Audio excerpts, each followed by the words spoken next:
What are we looking at? What researchers did is they looked at 20,186 songs, and they looked at the Billboard Hot 100 every single week for about 50 years, from 1973 to 2023. And what they did is they analyzed the songs, for example, which you may consider sentiment analysis, between those years. And they found out in 1973, basically, if you turned on the radio at that time, you had a 3 in 4 chance of finding a positive song. Fast forward to today, 2023. Currently at this juncture, you have about a 1 in 4 chance of turning on your streaming service and looking at the Billboard Hot 100 of the week and finding a positive motivational song. So you go from 3 in 4 to 1 in 4. Now, if we extrapolate that data and we follow the linearity, provided there's no bell curve normalizations, paradox, diminishing return, just rise over run all the way down, the last positive song that will be selected through the industry pipeline of the Billboard Hot 100 will be 2048. And that's a pretty constant linear declination down. We'll look at this chart at the end again because it's going to make more sense as we go through the data. But yeah, this is also a major shout out to basically exploring other venues through independent artists, which may not be part of this industry pipeline. So keep that in mind. All right, now why is it important? Well, I'll just read right through the biological imperative. But long before it was an industry, music was a survival mechanism. Humans evolved to use rhythm and melody as tools for homeostasis, regulating our internal emotional state against external stressors. It's not just entertainment, it is an ancient form of emotional technology. If you follow an industry pipeline, it's going to be an Orwellian fantasy land. Your dopamine and oxytocin levels are not going to be so high, but your cortisol levels, well, they'll be running 24/7. And so that's kind of what we're looking at. All right, into the study itself. Music, popular lyrics have become more negative since 1973. An understatement. Colleagues and analysts showed the lyrics of the top 100 most popular English language songs in the United States between 1973 and 2023, 20,186 songs, according to the Billboard Hot 100 chart. The authors found, in general, the lyrics of popular songs become simpler and more negative over time and contain more stress-related words. They note that this has coincided with increasing rates of depression and anxiety, and with increases in the negativity of news media and fiction books in previously published research. Now, I want to show you the raw data real fast, just to give you an idea that I'm not exaggerating in regard to the linearity. There you have it. Like, check out the sentiment analysis there, or I should say the sentiment analysis. That's another NLP thing. You see the 0.78, and you see the rest of it? It's there. It's pretty bizarre, but it's there. All right, now let's go into the data itself. All right, I'm going to break it down a little easier graphically wise. All right, so you look at the 50-year warning. An 81% increase in stressful language between 1973 and 2023. In fact, that Rubicon was crossed in 1993, where you had a higher chance of finding a negative song than you did a positive song. So that's kind of a weird time for that cross there. But you notice how linear the slopes are? It's pretty amazing. All right, and so that's what we're heading. We're heading toward a society of high stress and low complexity. Say as far as my English. Complexity. All right, the data showdown. Positive sentiment versus stress and anger. You see that basically the line chart, the bar chart there, so to say. And it's the end of what they call the storyteller error, where you had verse, pre-chorus, chorus, verse 2, bridge, and outro. You see a little section right there? And now we're in the loop error, which is easier to market things to individuals. You have hook, hook, verse, and hook. Again, I'm not a music specialist per se, but there you get an idea of what they basically extrapolated from the data.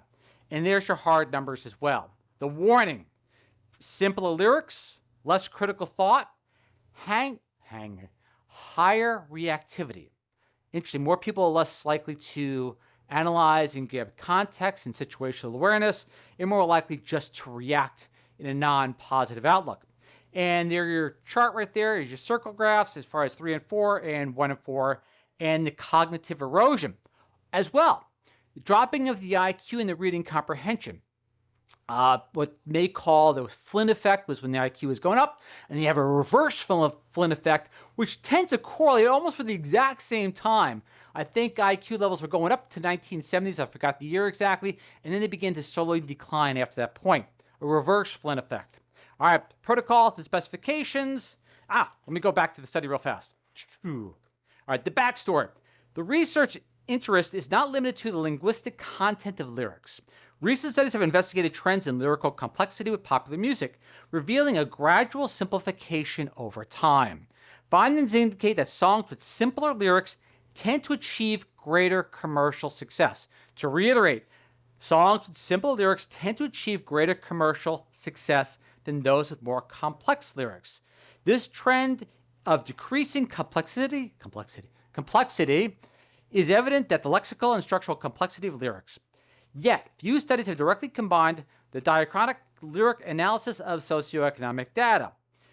Quoting, first, we observed a significant increase in stress-related language and negativity over the past 5 decades. These findings are congruent with increasing rates of depression and anxiety and stress and mirror similar trends of rising negative tones in news media and fiction books, in line with Varnum, We also found, you heard for this, a decrease in lyric complexity congruent with recent drops in IQ and PISA scores, the Program for International Student Assessments. These are 15-year-old tests, 15-year-olds, testing of 15-year-olds in reading, math, science, and so on. It's kind of interesting, too, because music appreciation and people taking instruments, learning, so on and so forth, begins to grow in context of why it was so important to have that music in school. Complexity of thought. All right. While the increase in stress, negativity, and simplicity in lyrics may reflect mood-congruent trends in societal mental health, they also may result in general shifts in language use and evolving language use, if I could speak, and evolving societal norms, or most likely a combination. All right. Now look basically at some of the data. All right. These are protocol and specifications for basically our data scientists. I always like to keep this in there. All right, there's your study design, number of songs, so on and so forth, the analysis of songs, what was excluded, so on and so forth. Again, these are English lyric songs. All right, from the research reviews, there's your mathematics, per se, a small snippet. There was a little bit of trend change around 2016 where the complexity of lyrics began to increase, and then boom, obviously it died back down. And income generally had nothing to do with the lyrics itself. It just was declining regardless of whether people make more money or less money, which is an interesting observation to postulate. All right, the clinical report for the medical professional, mood management theory. If you're going to recommend possibly someone use music as mood management tools, maybe looking more towards your independent artists as opposed to just randomly going whatever on the streaming service at that time, because the selection has not been great, either algorithmically, program director-wise, societal reflection, whatever it is. If you want to break that negative loop to go some of the positive, independent artists are probably the best way to go. All right, as well, of course, the cognitive erosion, which is kind of like, dark. All right, in the path forward. The objective, music as medicine, not poison. That's a real important aspect when it comes to society. The regulation goal. Music helps people feel better. Bottom line is what they're trying to reflect here, and you want to get out of the reflection trap, which can easily happen. Negative music gives negative moods, which creates more negativity, and before you know it, we have what we have here.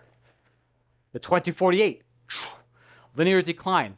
Does that chart make a little bit more sense now as far as the linearity and the direction it's headed if industry tends to control the outcome?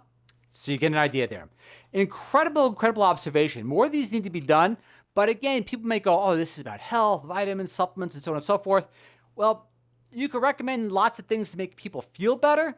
But if the Occam's razor, the simplest outcome, is simply just to change the tone or the music or the station or the artist which is being presented to you, then start the easiest route. Otherwise, you could take tons of things to make you feel better all day long, but it's the atmosphere, not you. That's what we're trying to say. Again, gratitude to the researchers. Incredible observational study, 20,186. Incredible study to delve into for a data analyst. All the information is in the AMA's DOI citation. You can go into yourself, get all the data you want to, extrapolate it, see if you come up with the exact same results of the same linearity as 2048 being the last positive song if you follow that linear graph all the way down, which is said it's pretty constant, so it's kind of surprising. Gratitude to the researchers. I am humbled you watch. Looking forward to what you and I both share again next week. Catch you all next time. See you then. Bye.